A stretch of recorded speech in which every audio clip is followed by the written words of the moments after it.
Дорогой господин Дюран, раз ни один маршан не хочет приобрести всю серию, я больше не боюсь, что полотна попадут в разные руки, и отложу свою выставку, чтобы иметь возможность спокойно работать.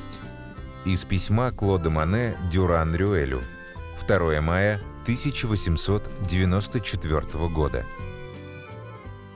Обе картины происходят из собрания Сергея Ивановича Щукина, очень известный наш коллекционер, да, который не просто собрал фантастическую коллекцию французского модернизма, а он собирал вообще все самое радикальное на тот момент. В декабре 1900 года он приезжает в Живерни, в мастерскую Клода Моне, и договаривается о покупке 2 картин, среди которых «Белые кувшинки» и «Руанский собор вечером».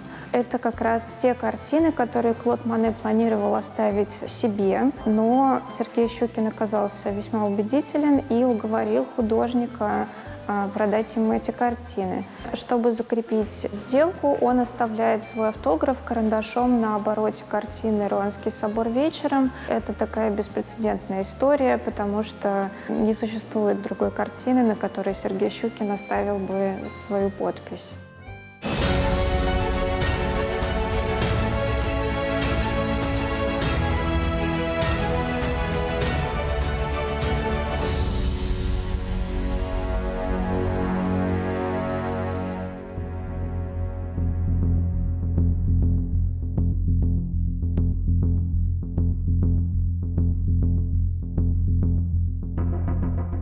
Если мы посмотрим на пробу невооруженным глазом, мы видим маленькую черную точку. Посмотрите, пожалуйста, как проба выглядит под микроскопом. Это огромное количество слоев с разными замесами, с разными включениями. Эта проба снята в отраженном свете. Посмотрите, пожалуйста, пробу, та же самая проба, которая снята в ультрафиолете. Вы видите, что мы можем конкретизировать каждый слой, каждое включение, каждое количество слоев. Посмотрите, пожалуйста, все авторские слои Моне, насколько они многослойны. 1 слой, 2 слой, 3 слой, 4 проба, 5.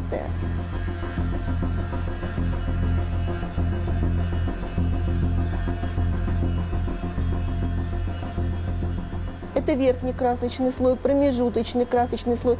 Это характеризует поиск цвета автора. Причем каждый слой имеет еще свой замес. На палитре замешивалась краска, у нас есть как мелкодисперсная краска, так и крупное включение другой краски, других пигментов. Вот они. В КР-спектроскопии я сейчас буду исследовать каждый слой и каждое включение этой пробы. То есть я пройдусь по слоям и по точкам, которые будут характеризовать авторский замес данной пробы.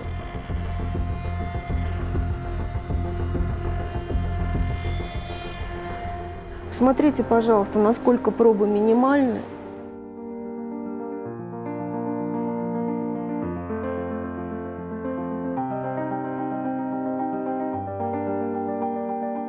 Такой маленькой пробы мы получаем максимум информации. Выбираем режим съемки. Мы получили спектр, киноварь, барит, свинцовые белила.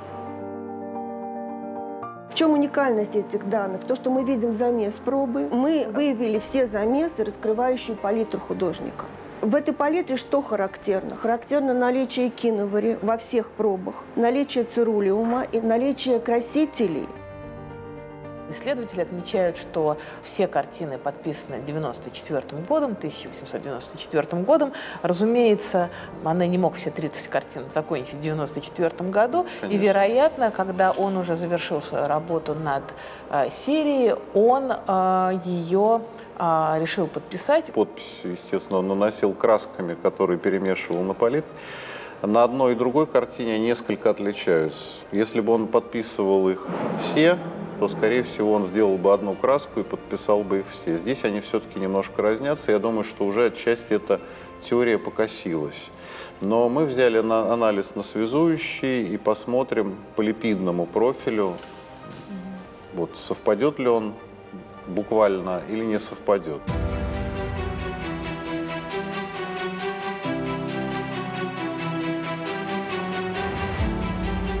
Анализируя красочные слои с помощью вот этой методики пиролитической газовой хроматографии с масс-спектрометрией, можно очень четко и однозначно определить тип масла, который автор использовал. Это может быть маковое масло, льняное масло, ореховое масло и так далее.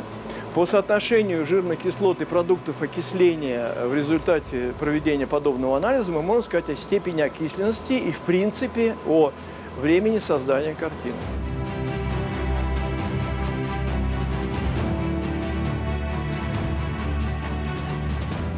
Образец, который я подвергаю реакции, помещается вот в эту кварцевую лодочку.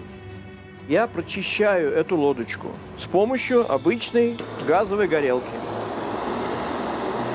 до красна. И вся органика, которая была, она улетает, исчезает, и лодочка становится чистой. После этого в эту лодочку я помещаю, вот этот, видите, маленький беленький образец.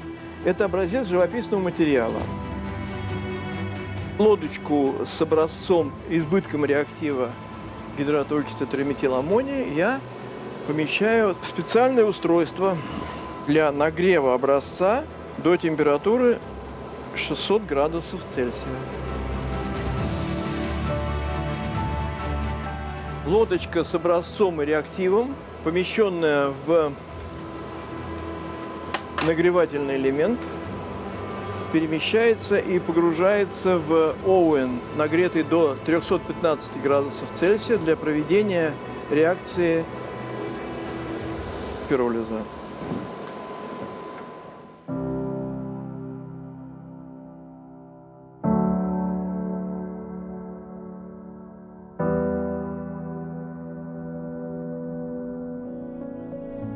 Руанский собор вечером, Мане.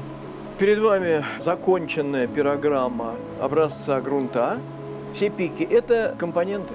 Поскольку это масло не свежее, а окисленное, это продукты окисления. Но основными являются азелаиновая кислота, пальмитиновая кислота и стеариновая кислота. Концентрация алииновой и пальмитолииновой – большая степень окисления исследуемого образца. Образцы грунтов, которые я проанализировал от двух картин Мане, показали, что степень окисленности связующих различна. То есть эти две картины Мане предположительно были созданы в различное время.